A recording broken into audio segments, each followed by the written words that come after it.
talk. Good afternoon, everyone. Welcome back to your place of chill. It is the Coffee Company live on Friday, and it is very warm. But we're back here pre-game, Tottenham Hotspur versus Brighton, and it's a usual Friday. We're back on Tottenham on tour, the world-famous home of Levy's gone. We're back here. It is Friday, the 19th of September, and it is a very warm 25 degrees centigrade. It is warm. Nice. I haven't even got the cardigan on. The cardigan is gone.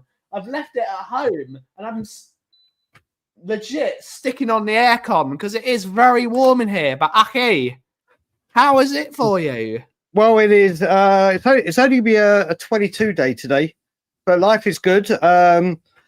6:35 my time. I can finally do my check-in because Brian Dagul to London. Here we go. Confirmed. And I will say, for the last time in Canada for a little while, I would like to open the Frank therapy session for all the Frankaholics on this game day. I hope everyone is good and well and getting excited for more Spurs football tomorrow. Mate, how nice is it to be just pumped up to go and watch football? Whether you're going watching TV, it's incredible. It's my favourite thing this season. That every single game, I think Tottenham are going to win. Until it doesn't happen, I'm going to be like, Tottenham are going to win tomorrow. I'm excited for games of football. Yep. I know we're going to be very, very difficult to beat. I think we're going to play decent football here and there. Of course, Justin Cochran still hasn't made his mark yet, but he will get there like he did with Brentford. I'm just excited to watch Tottenham Hotspur. I'm going on holiday tomorrow, so I might miss the game tomorrow. But I'll try and find. Is it on Sky or is it a 3 o'clock kickoff? It's a 3 o'clock. So it's not on the TV anyway. It's not on the TV anyway. So I'll probably just about miss it. But without further ado, let's see who's in the house to take us in the chat. I want to thank Kate and Jim again for sending us a redirect over to the coffee company. So big up to Auntie Kate and Jimbo. Big up to yourselves.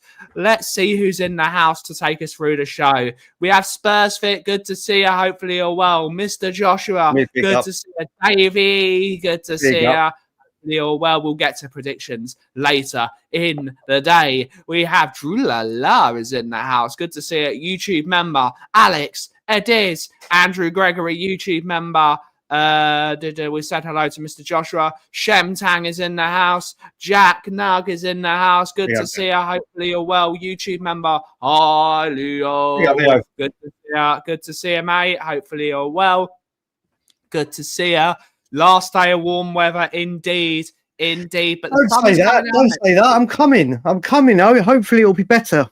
What is this your warm weather training camp before -30? Yeah, I'm coming. Exactly. That's exactly what it is.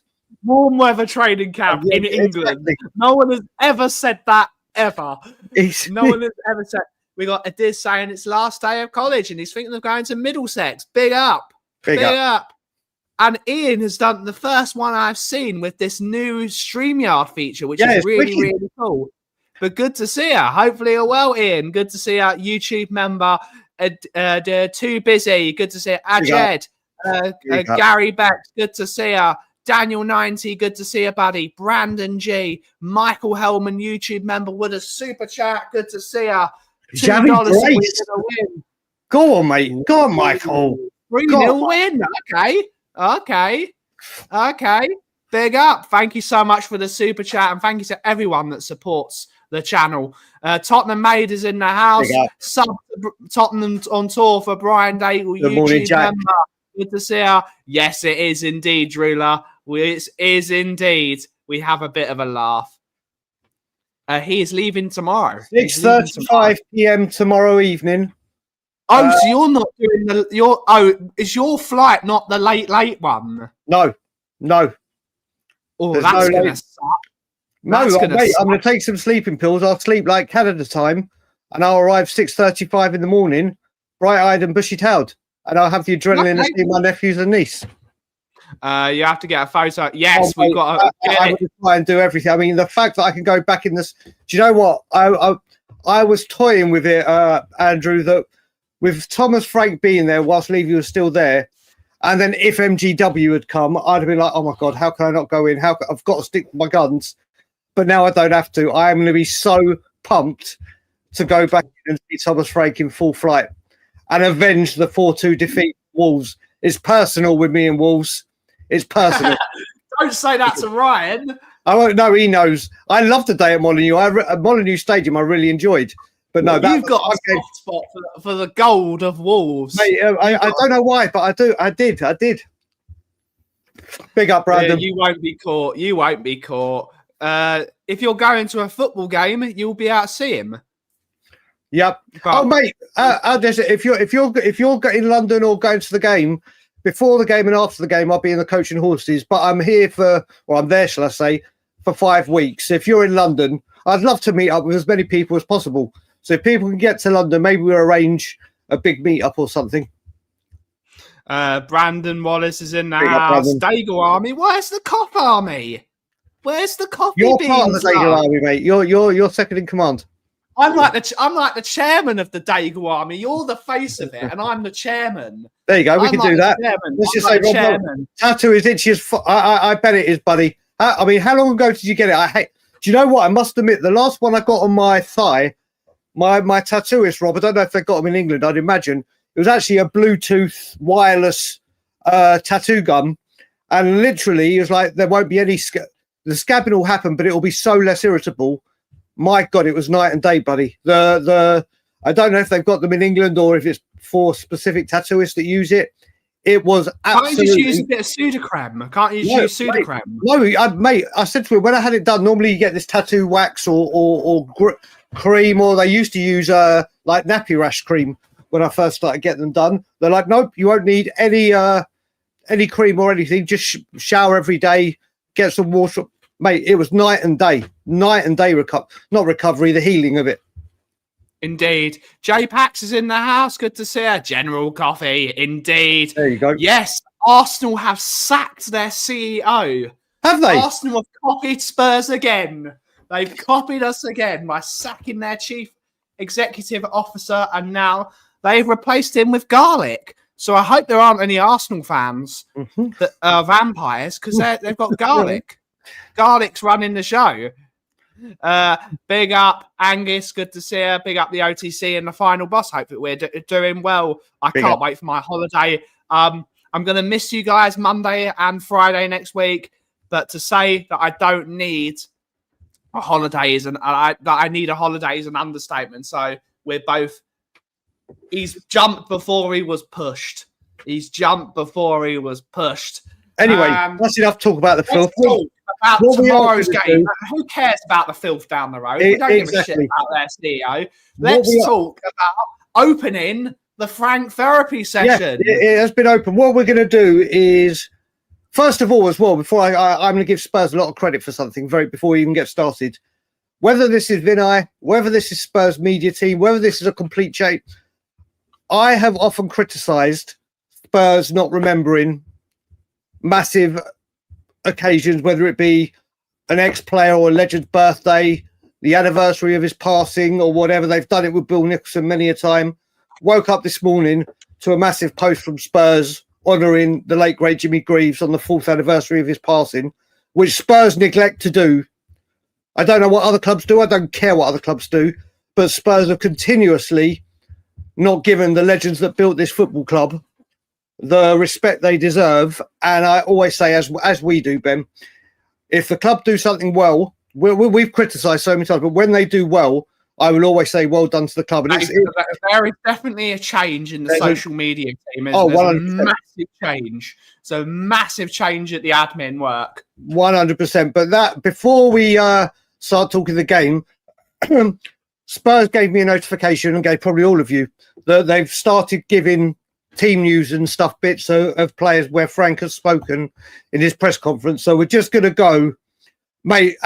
They have gone the Spurs weekly things they do, their interaction on social media. They're getting the videos out to see the ingoings of everything has shifted. Everything has shifted. But yes, so Thomas Frank has been speaking. The first one he speaks on about, I'm going to read them all, but we'll go on. So first of all, it came to Kai. He said he's very close to training with the group. I'm pretty sure he'll train with the group on Monday, which is good to hear. The leadership group, he said that will come. I promise you soon. Which, you know what? Let's have a quick chat about that one. Obviously, other people. Same here, Gary. Same here. We're going to get to that because there's a bit that he speaks about Destiny. Spurs have often, all managers have named their leadership team before the start of the season. I understand why, because it gets the ducks in a row. But you know what? Maybe this approach, he's had longer to assess them and think, right, I want this one has shown leadership qualities. This one has shown blah, blah, blah. I'm sure he's told them internally. I'm pretty sure.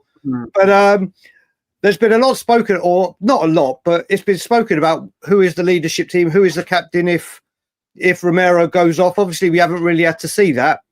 But if you had to mention, guys, just quickly before we go on, if you had to mention 2 players, Ben, for you, that you'd want to see added to that leadership team right now, and let's do it. Don't say Madison or Kulusevski, because obviously they're out for the foreseeable. Let's do it with the squad we currently have. I think it's obvious that Pedro Porro will be in that group. I hope so. Thomas Frank has always loved him, and he's always been. Porro is someone you need as someone like a drill sergeant, in terms of he's always screaming passionately, banging on his chest, fighting for every corner. I think Pedro Porro is certainly in that conversation for being a very passionate person in that group.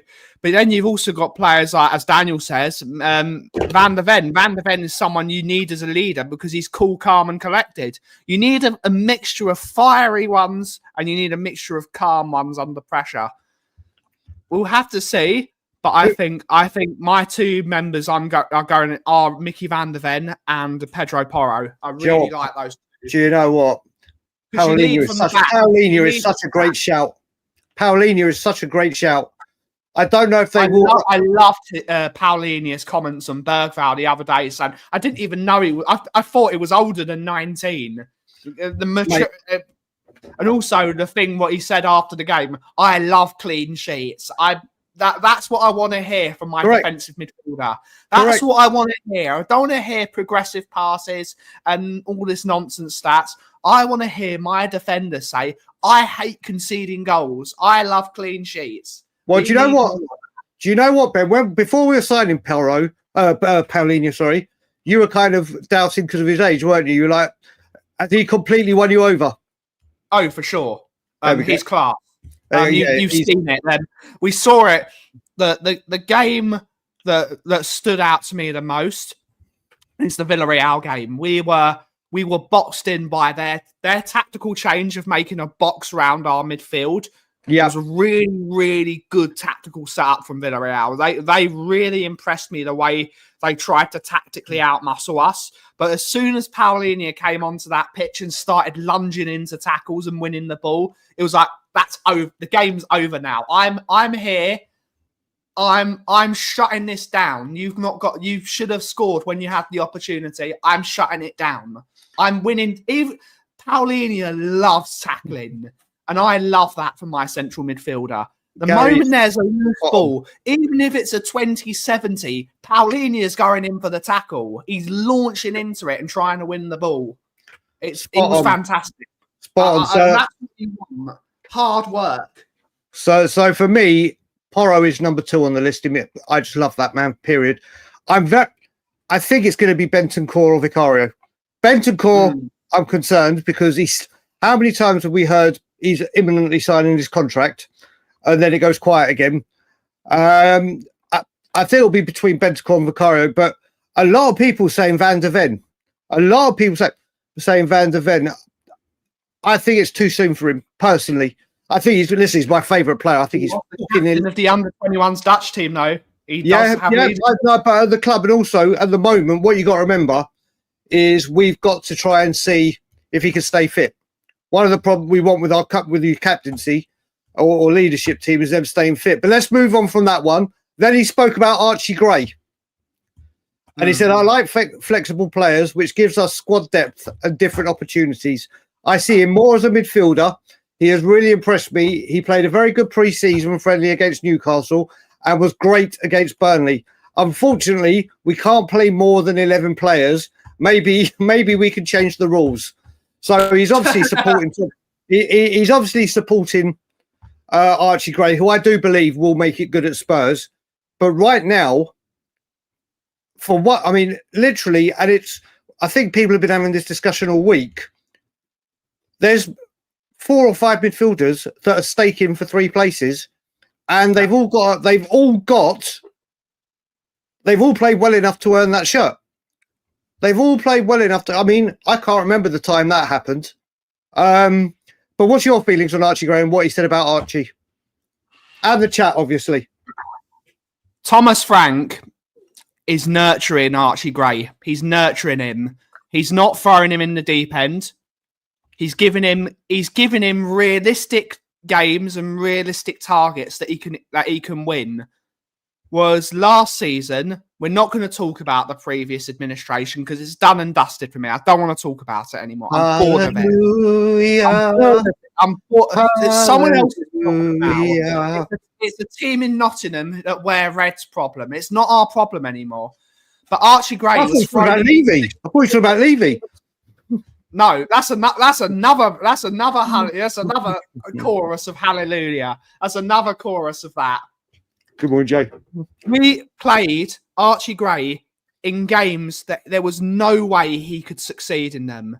And that is terrible for a young player.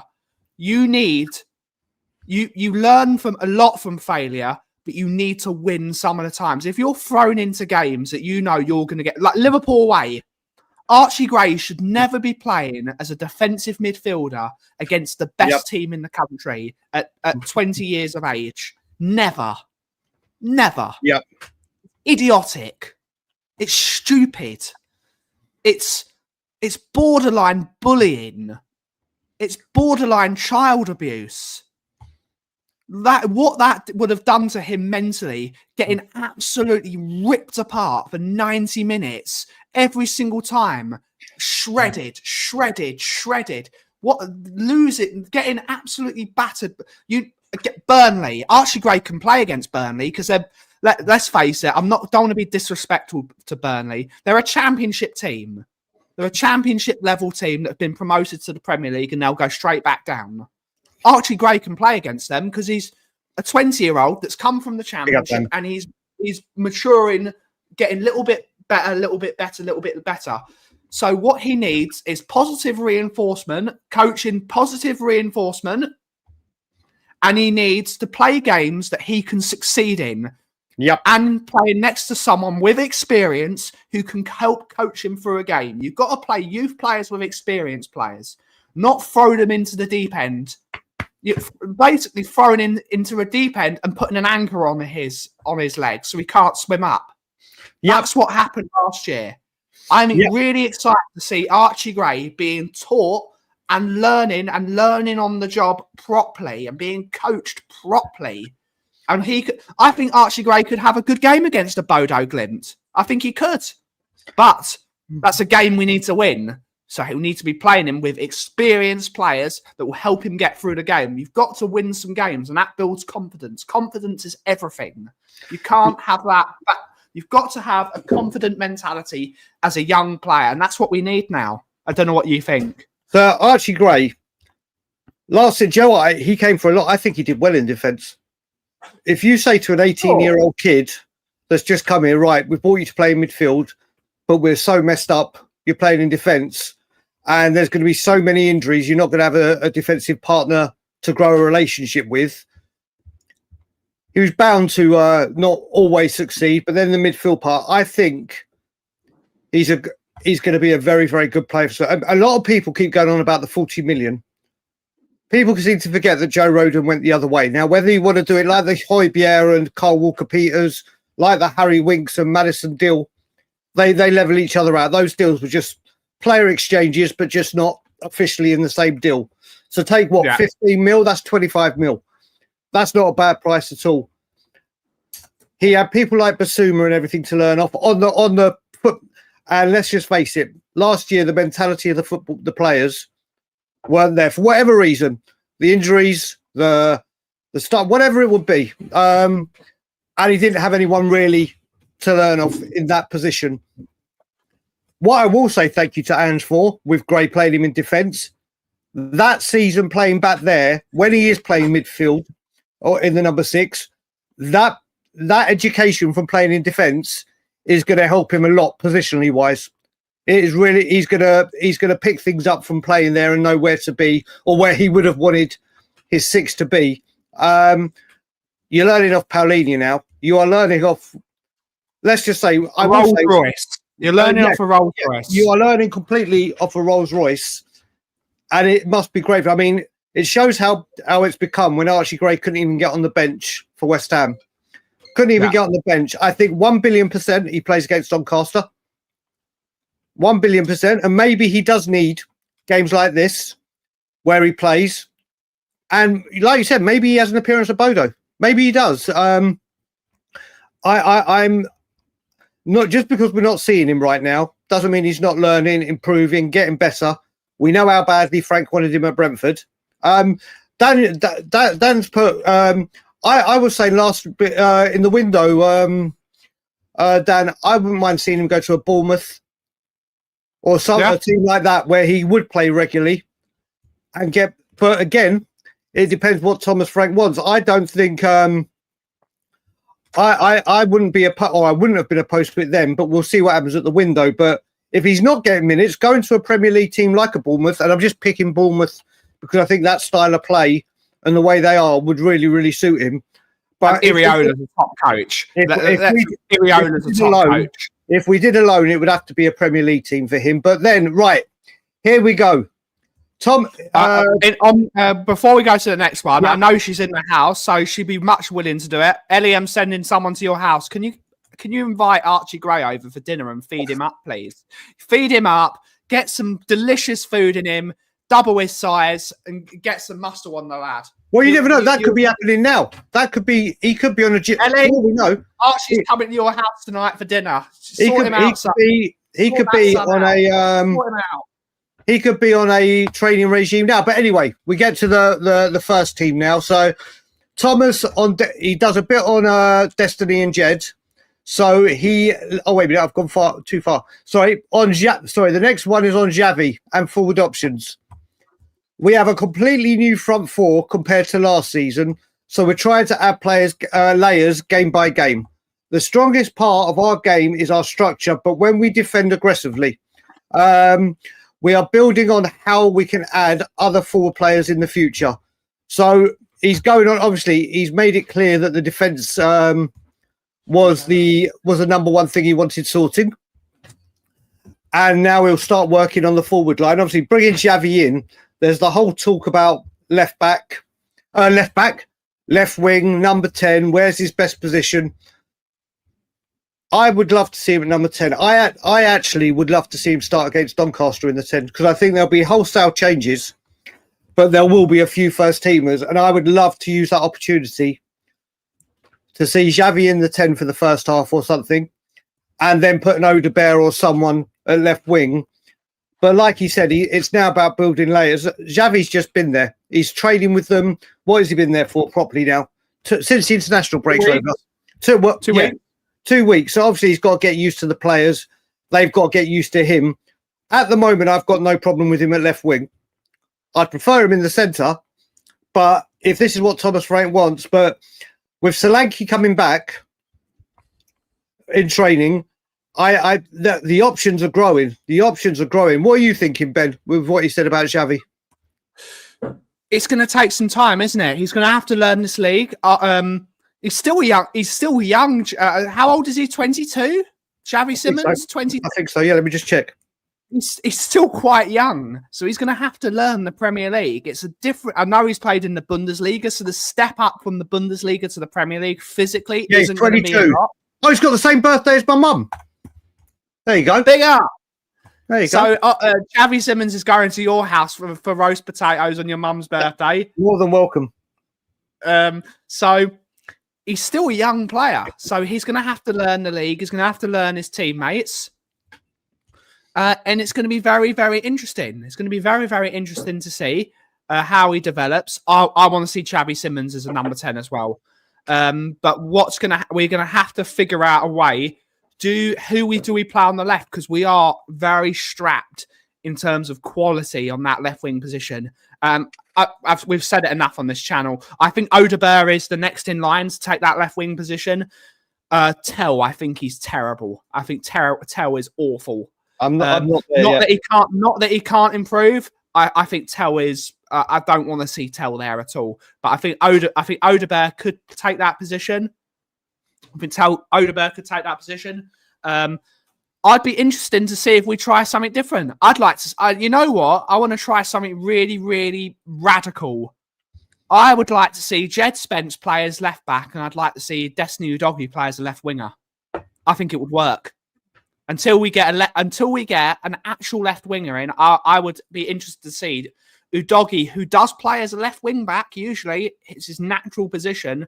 So going from left wing back to left wing isn't too much of a change. You're just starting on a higher position. There we go. So then the next one, here we go. It's Thomas on Destiny and Jed Spence. I am privileged to have 4 fullbacks. I'm trying to work out who the fourth is. Are you talking about Archie Gray? Because I can't think who the fourth fullback is. If anyone in the chat can think of the fourth fullback, because I can't think who the fourth is. But if Thomas Frank says we have 4, we have 4. They are performing at a very high level. Destiny offers his left foot as a left back, so that is something more natural for him. And Jed are a bit similar, having that physicality and ability to go at all times. Destiny's left foot is important, but Jed's right is equally as important. Go on, Ben. I'm not drunk. What's the difference between playing a left wing back to left wing? What's the difference? Oh, thank you, Hasper. Yes, that's bloody hell. That shows how bad it is. That means yeah, you're right. Go on. So, what's your thoughts on what he said about Jed and Destiny? It's a good thing to have, isn't it? It's a good couple of options. Udogie is going to be one that's going to take a while. As we know, Jed Spence is now left back. He's our best fullback at the club at both aspects of the game, attacking and defensively. He's the most consistent out of all of them. Destiny Udogie is going to have to earn his place.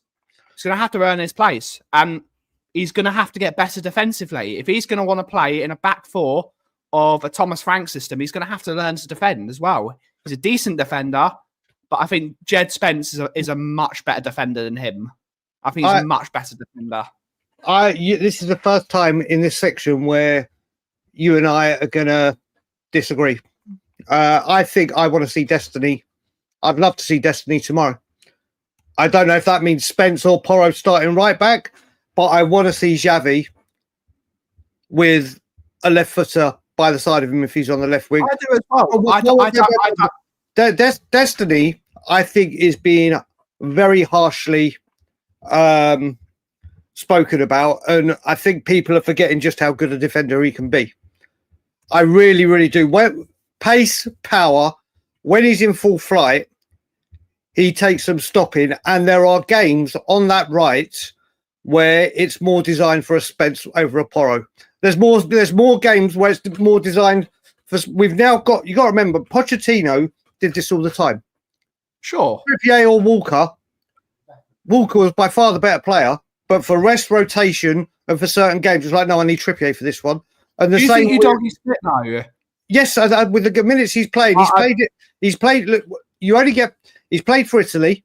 He's been back in training. He's been given minutes. Obviously, not long. They're getting longer. But I think there are certain games. I think Spence was. I think Spence had a poor game on the left on Tuesday, and a lot of it was the problems came down. And the one bit that really got to me was when he thought the ball was going out for a corner and he just lightly jogged. Oh yeah, that was dreadful. That was for me. That was uncalled. That was concentration off. And I didn't think when Udogie came on the pitch, I didn't think he was fit. I didn't think he was fit. He was bombing down. He was bombing down that left wing and got that free kick. I think that again, I think people are forgetting as well. When Destiny came back last season and started at left back for Europe, he was fantastic, especially in that final. He was absolutely fantastic. Him and Basuma were brilliant. Mate, but you only get match fit. I agree with you. I think the future will be Udogie playing on the left. If we're playing Xavi on the left, we have to play Udogie there because that gives balance. Yeah. But at this moment in time, Spence has to play there because he's the most fit player. He's our best defender. If Simmons is on the left, Destiny's got to be on the left. But then, no, but this is the joy. I don't think Udogie's fit. I don't think he's fully fit. This is the joy that we have. See, I love having these conversations right now because it's now these players are fit and ready. Holy fuck, who does he pick? Which is brilliant compared to last season. Matt, do you know what? Maybe Destiny plays in Europe. Maybe he plays at Bodo. Maybe he plays against Doncaster to get his fitness up. But I think we've got to look now with these fullbacks. Pochettino had it right. The rotation is key in keeping them because it's a massive part of the game.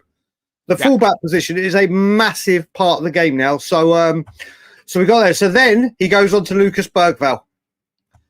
And he goes, I think he had a good season last season. It laid the foundation for this season. He is going from strength to strength, and he has that extra confidence. He has so much energy where we have to tell him not to run in certain moments. More of the deep runs or arriving in higher positions are key. He is learning to be more and more clever in the pressure. We need his enthusiasm. I'll go first with this one, Ben, because I am absolutely delighted with him. I honestly... Like when I spoke to you on Wednesday and I said, how do you think Bergvall did when you mentioned a few players? And he was like, Patchy, I thought he was brilliant. I thought he is going from strength to strength and getting better and better. He's got 2 man of the matches back to back. And you can see Frank's going to work with him already saying, listen, you've got to stop running all the time. You've got to be here, there.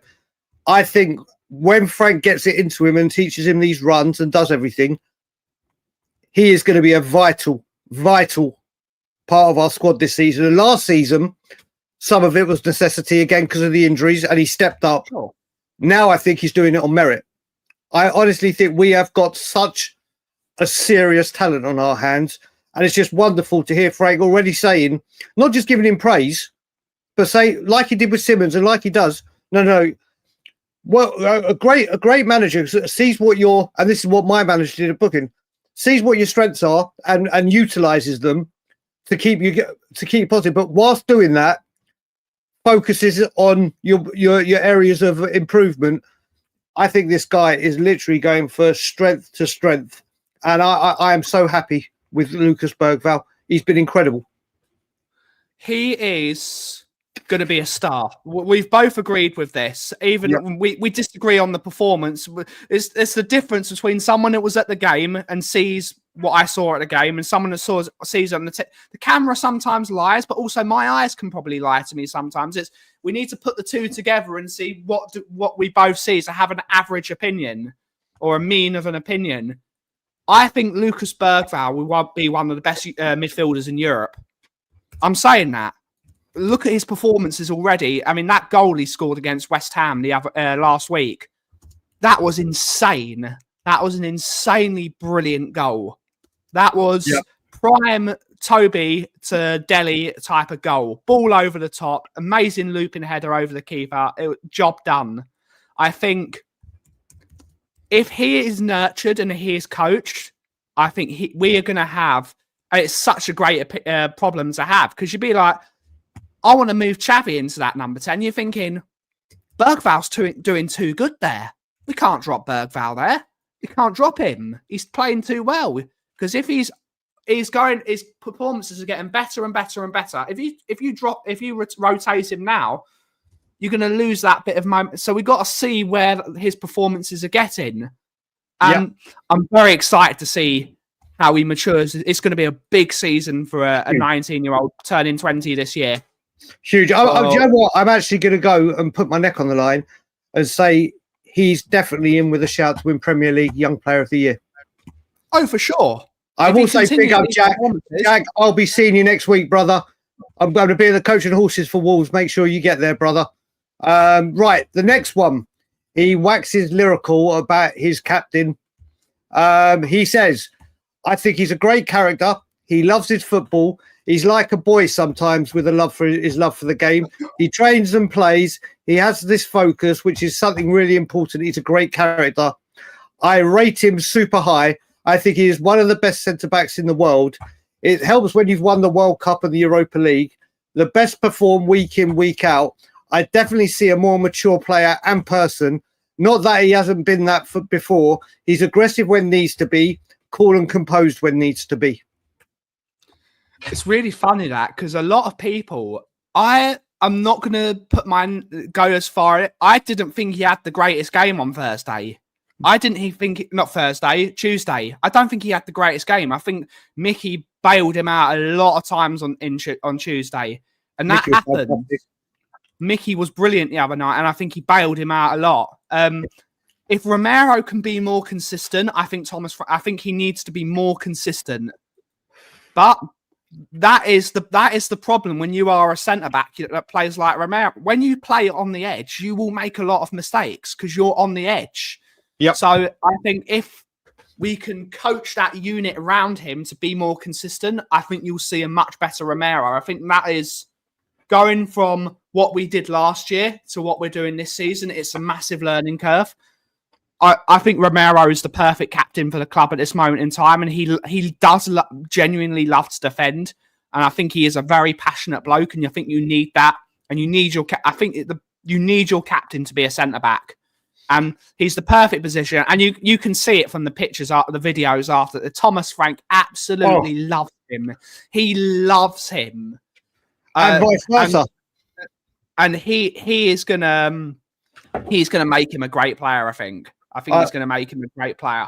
Well, I'll tell you what we've got to look is after Europa. I mean, we all thought as soon as he released his goodbye to Ange, the day we signed for appointed Frank, everyone thought that's it. That's the biggest go fuck yourself. I'm off. I'm out of here. And we're all dreading it and thinking, right, we're going to lose him. Who are we going to bring in? Who's going to be able to bring in of that quality? Well, obviously, he's spoken to Frank, signed the contract, got the captaincy. He looks like the player we signed in the first season when he was absolutely tremendous. Like you said, it's great. Do you know what? There's going to be games where Van der Ven is off par and Romero will start. That's what the partnerships do. Yeah, it's what every partnership at work, your marriage, your relationship. If someone's having a bad day or someone's struggling, you're there to pick them up and help them out. But I cannot tell you how many times, obviously, we've seen Spurs release the video of Frank and Romero walking into the tunnel from behind. Chris Cowling got it perfectly from above the pitch. And you see them walking, and they are having the biggest bromance or father-son relationship building there. Romero's smiling. He's been integral. He has been integral. And I was one that thought he was out the door. I was one that if he doesn't sign a contract, which he did, obviously, do you give him the captaincy? But that got put to bed. I think he has been absolutely brilliant. It's been good to hear him speak in English because obviously that we were all saying, can he speak English? Because everything he does is Spanish, but he's been coming out doing that. Mate, this is the other thing, Daniel. A lot of people were going, do you know what? It's because Atletico didn't have the money, yada, yada, yada. But he's come out and said, listen, I love this football club. I didn't want to go. This is where I love this football club. It was a kind of Harry Kane moment, matched my ambition. And you can see that they are starting to do that. So it's great with him. And then the final, it's very interesting. I think most most defensive partnerships usually are the Vidic Ferdinand, or the best one. The best example of it at the moment is, unfortunately, it's the Filths. It's Saliba and Gabriel. You've got one who's the cultured one and one who's the brick wall. Yeah, Vidic and Ferdinand is the prime example, or Maldini and Stam, or Nesta and Maldini. One who's a cultured, beautiful player, and one who's an absolute animal. Yeah, I think Romero can be a very complete defender because he has the opportunity. He can be an absolute monster at sometimes, but he's also got the ability to do that pass at West Ham of a ball over the top that's absolutely pinpoint. He's just got to work on his consistency, as Philly says. He needs to work on his consistency. If he gets those consistent performances, he will be world class. I don't think he's there yet. I don't think Romero is world class. I think there are better defenders in the offensive sense and the defensive, because Romero is someone that's can do both. That's the reason why Romero can be. Virgil van Dijk is the best centre back in the world, and no one's gonna. Anyone disagrees with that, they're wrong. Virgil van Dijk is the best defender in the world because he can do everything. If Romero can be that player that can do both, I think we've got an amazing defender and an amazing captain on our hands. But him and Mickey, their partnership is growing. And if we can keep them fit and playing more games, that partnership is going to be even stronger. It is. So Ledley King was that, wasn't he? A monster. Ledley King is my favourite example of a defender that can do both. He was a brilliant defender, but he was so cultured. Jan Vertonghen, my friend. Jan Vertonghen. No, I'm sorry, Aki. We'll have this argument. More cultured. No. Playing with the ball at his feet. Playing with the ball at his feet, Jan Vertonghen was better. At the end of the show, in 10 minutes, we'll argue who's better, Ledley King or Jan Vertonghen. No. Jan Vertonghen. No. Listen to what I'm saying. Listen. I'm going to hold up my picture of him. This man is an absolute god of defending. Absolute god of defending. I don't disagree with that part. I said playing with the ball at his feet, Jan Vertonghen offered more. Yes, he did. But Thomas Frank, on whether he looks at the league table after games, he said, "Is it April yet? Let's put it that way." Then he said, "I've looked a couple of times. I'm trying to focus on us and our performances. It's so easy to get drawn into something you can't control. The fans can dream and hope. I do, but I have to stay focused and do what I have to do to make sure we win tomorrow." I love this man. I absolutely love this man. I honestly think this man can walk on water. This is how much I love this man. He is absolutely incredible, and I love his openness. I love his honesty. I love his way of talking. I just think this man is. I don't think he can walk on water. I think he can live in water because he's actually Surface Agent X20 secretly. Well, either way. I think that just this man is. He's just incredible. And I said it when we signed him. Scott, that is just heresy on both levels. You can sod off, mate. I said it before we signed him, and people were like, "Oh, what are you talking about?" And I'm going to say it again. Tottenham Hotspur Football Club are blessed and lucky to have Thomas Frank and his coaching staff. Yeah. We have hit platinum.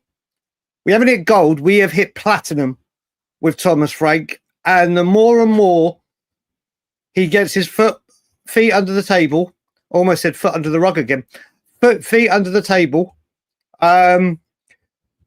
he is just, I just love everything that man says. Everything that man says is pure gold. Yeah. Ray, do you know what? That is one of the best interviews that I've ever seen. The way that, and fair play Michael Carrick as well. Michael Carrick was great in that. I loved the way that it was. Honestly, it was the biggest insight into what goes on behind the scenes before the match. I loved that interview. But your thoughts on Frank and what he said about the league table?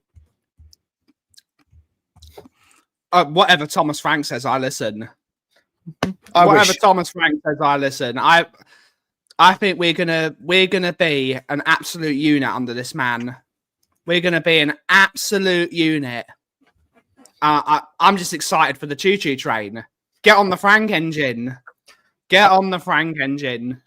Honestly, when I go to the Wolves game, I'm going to keep looking. I used to do it with Conte when I was still going in the stadium. I'm going to keep a strong eye on it. I am so happy that I'm going to go see him at home. Obviously, I'm so happy I can go to the stadium again. But to see Thomas up, mate, I cannot wait. I can wait. Exactly, Rain. This is exactly what it was. And I'm just going to answer. Listen, I've seen people saying Ledley with his injury. Listen, if Ledley didn't have his injuries, he probably would have been the best defender in the world. Plain as day. In his time. Think it was one up there, even with his injury. Yeah, listen, I love him. I am very biased over Jan Vertonghen because he's my second favourite ever player to play for ever. Going forward, put it this way: Borussia Dortmund 3-0. Is Ledley King putting in those types of crosses, getting on the end of those? And then I would say Ledley King in the game where we beat Chelsea in a final. Mate, listen, defensive wise, he's the best. I'm saying on the ball and bringing the ball out, and the relationship he had with Bale on the ball. Yeah, he was better than Ledley King. Defensive wise, no, he wasn't. That was an era though that defenders weren't expected to bring the ball out the back. What are you talking about? When he was playing, it was Ferdinand and Vidic. Sure, but it's the norm. Now it's the norm. It's Ferdinand was a great defender as well. How he read the game, he was able to bring the ball out the back. But the way is, it's that thing. Yeah, but we're talking about. It doesn't matter about the style of play. It's who is more quality on the ball. I think Ledley King is not spoken about how good he was on the ball. He was insane on the ball. He could do everything. That's I'm gonna time you out in a minute, Sunshine.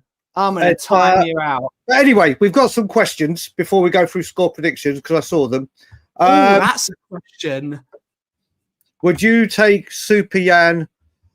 Listen, I'm extremely biased, so I would say yes. I'd take Super. I would take VDV has the potential to be the heir to the throne with him, no doubt. But if I could have prime Jan Vertonghen right now, and I mean prime Jan Vertonghen, I'd have him over that VDV. I'd have him over both VDV and Romero. I think Super Jan I think he was a Rolls Royce of a player. Yeah, but this is the thing. You got to play on the left, so he wouldn't be on the right. Sure. But I'm talking defenders as in defenders. I would. Defenders are defenders. If you gave me an option of Super Jan or Romero, I'm taking Super Jan. But of course, Romero has a few more years in him.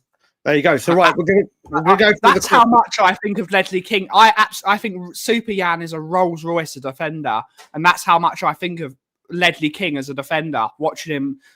I'm always going to be biased. I'm gonna sit here and say I'm biased when it comes to Ledley King because that's the man I grew up with as my captain. As Brian is always going to say Paul Gascoigne over everyone because he grew up with Paul Gascoigne in the team. It's irrational. It's an irrational emotion.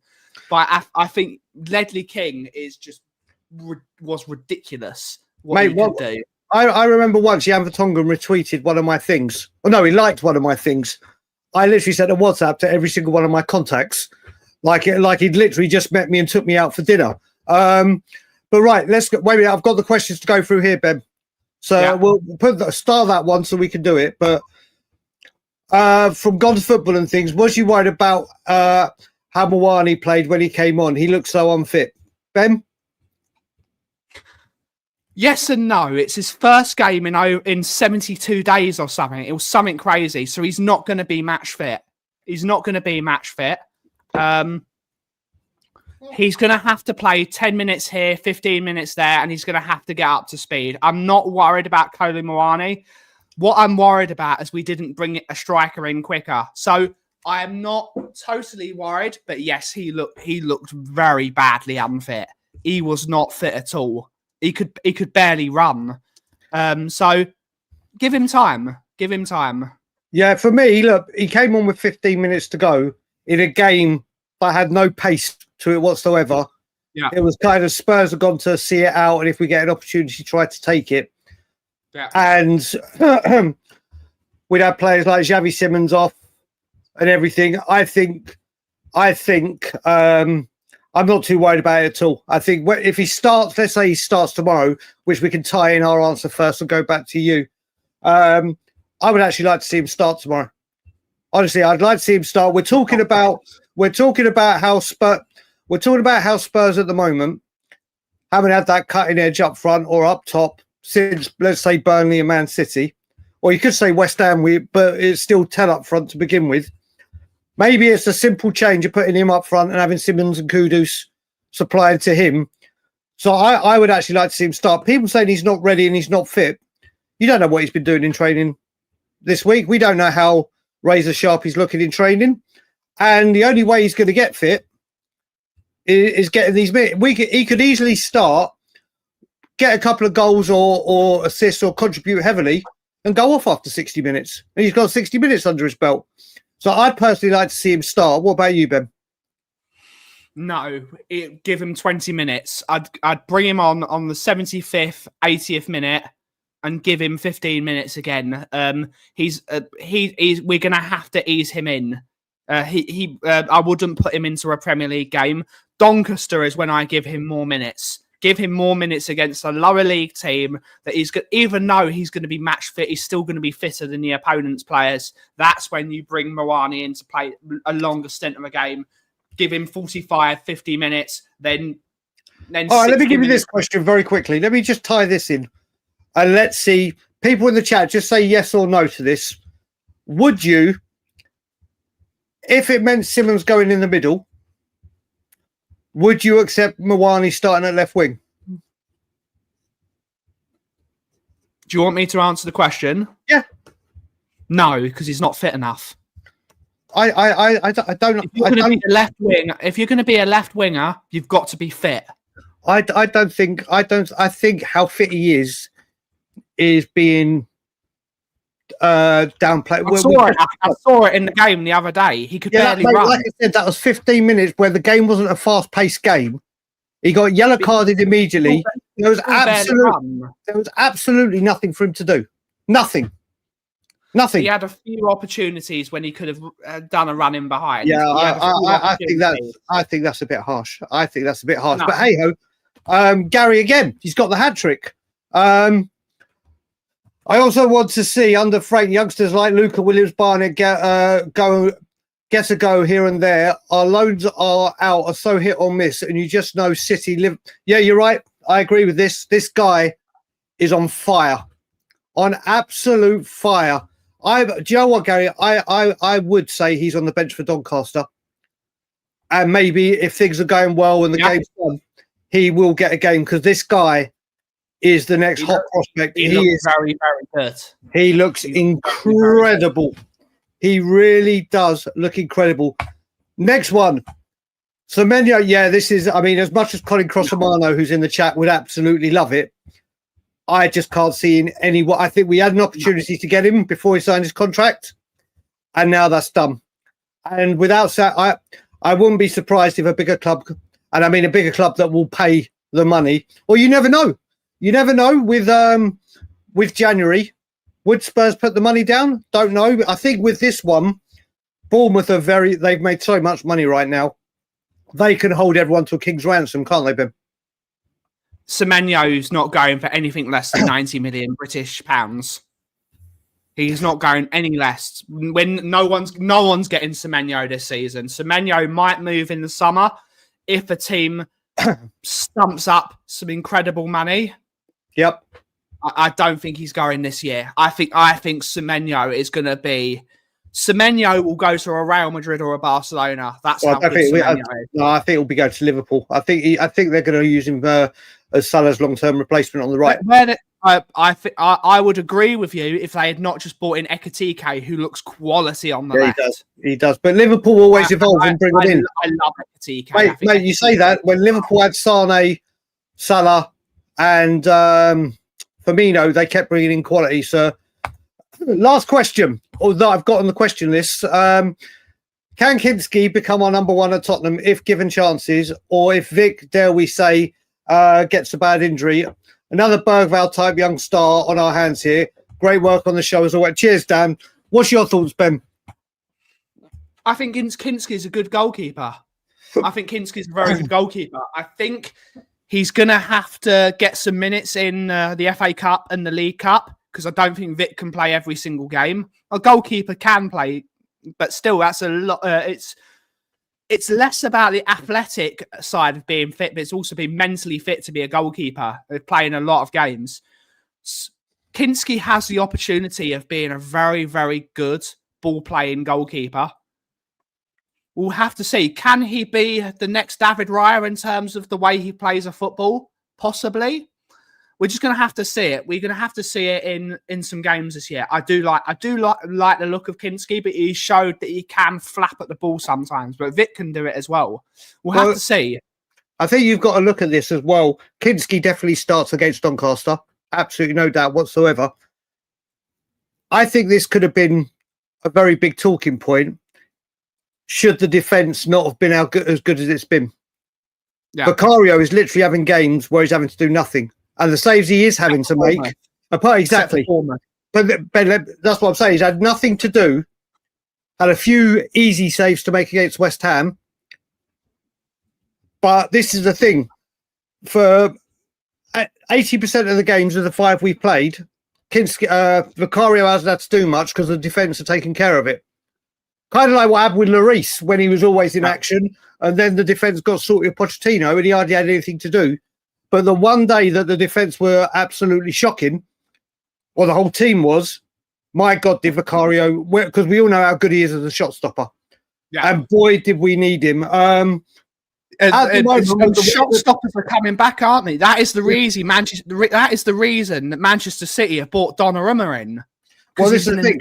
He's a bloody good shot stopper. This is where we are right now. Vicario has upped his game when needed to. Yeah. And the defence have done it. So I think the only way he gets in right now, apart from the Carabao Cup, is if Vicario gets suspended or picks up an injury. And then he'll need to take his opportunity. But again, it's more options. Before we do the... I have to say as well, Gary, you're spot on, brother. I thought Mikey Moore going to Rangers would be one of the greatest ideas ever.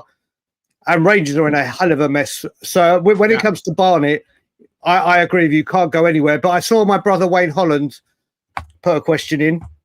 Have you thought that Frank plays Simmons left as he has to play 3 central midfielders? Possibly. And whilst we're answering this, people, get your predictions in for the result tomorrow. But go on, Ben. It's possible. The 4-2-3-1 formation, which I think Frank eventually, once he's got his stamp on the squad, I think that will be the formation we play the most.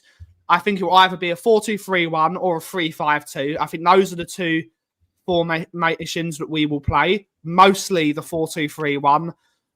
That's such a versatile formation that the left wing goes in the middle. The number 10, whoever's playing in the number 10 can go left. We saw it under Poch how versatile that system was. It's a great system. That is why we love the appointment of Thomas Frank, because you don't know what he's going to do week in, week out through what he's seen. He's such a smart, humble, and what's it called? He's such a tactically astute bloke. We don't know what he's going to do. Whereas what we've had, I think 3 managers in a row, you know what formations they're going to play. We've had Nuno, we've had Mourinho, we've had Conte, we had Ange that played the same formations every single week. They never changed a thing. We've now got a manager that will look at the team. He would have watched every single Brighton game for the last year and see how to hurt Brighton, and he will change it. So it's going to be very interesting to see what he does. So for me, what I say there, it's like he did with Sade at Brentford. He does see him as a number 10. He completely sees him at number 10. But right now, I don't think he wants anyone else. He doesn't see anyone being able to create on that left more than Xavi Simons. As soon as we fix that, like, let's just say we bring a left winger in January, or Odegaard takes his chance straight away. I don't think it's got anything to do with trust, Scott Wayne, mate. I don't think it's got anything to do with that. But right now, he needs to get. It's how he's going to play against teams. But I see what you're saying, and we'll wait and see. But I do think he trusted. But someone asked, I can't remember who it was. What is Thomas Frank's record against Brighton? So I'm just trying to find where are they. We need to end it in a couple of seconds. Yeah. Let me just find Brighton. Let me just find Brighton. I've googled it. I'm just trying to let me just chat GPT it very, very quickly. Thomas Frank results at Brighton. Let's have a look. Good old chat GPT. Good old chat GPT. Let's have a look. Last season, beat them 4-2 at home, drew 0-0 away. The season before, drew 0-0, lost 2-1 away. Season before that, drew 3-3, won 2-0 away, and then lost 2-0 away. So he's got mixed results against them. But he's going to add another win tomorrow. The difference between Brentford and Tottenham in terms of play. So we have to see. We'll have to see. But on that note, Aki, we do actually have to end the show there. I need to do some business. You do that. I have to go to We Are Tottenham TV. My loan has been called back. You've been called up to international duty. Exactly. At We Are Tottenham TV. We will be back on Monday. Tottenham on tour will be back. I will be on holiday. So Monday we might not be, because I might be jet lagged to absolute bits. So. Oh yeah, you might be. So we will definitely be back Tuesday for the pre-Doncaster game. Rosh Hashanah. Oh, eat your apple and honey on stream. Eat your apple and honey on stream. But I've got the dentist at 10. Eat apple and honey at the dentist. Well, we'll be back some point this week for sure. Wednesday. We'll go Wednesday. We'll go Wednesday before the match. We'll go at some point. But thank you, everyone, so much for watching today's show. I will see you. What's your prediction, Ben? Sorry, give you a prediction as well. My prediction for the game is 2-0 Tottenham. We're going for another We're going on the clean sheet train. The clean sheet train. You close the Frank therapy session and let's get out of here, Aki. Okay, so first of all, 3-1 Tottenham. I do think we concede. I actually have a funny feeling we may see a back three tomorrow. I have a funny feeling because of what happened last season. So I'm going 3-1 Tottenham Hotspur. The wins keep coming. The clean sheet goes. It'll be our second goal conceded of the season. I will close the Frank therapy session for all the Frankaholics. And I will say, have a great weekend, whatever you're doing. And Thomas, Frank. Thomas, Frank. Anyone going to the Wolves game, coaching horses before the game. And as always, Levy has gone. And as always, everyone, hit your smell! What the Kauff is brewing. Thank you so much for watching. Have a wonderful rest of your weekend. Ciao for now.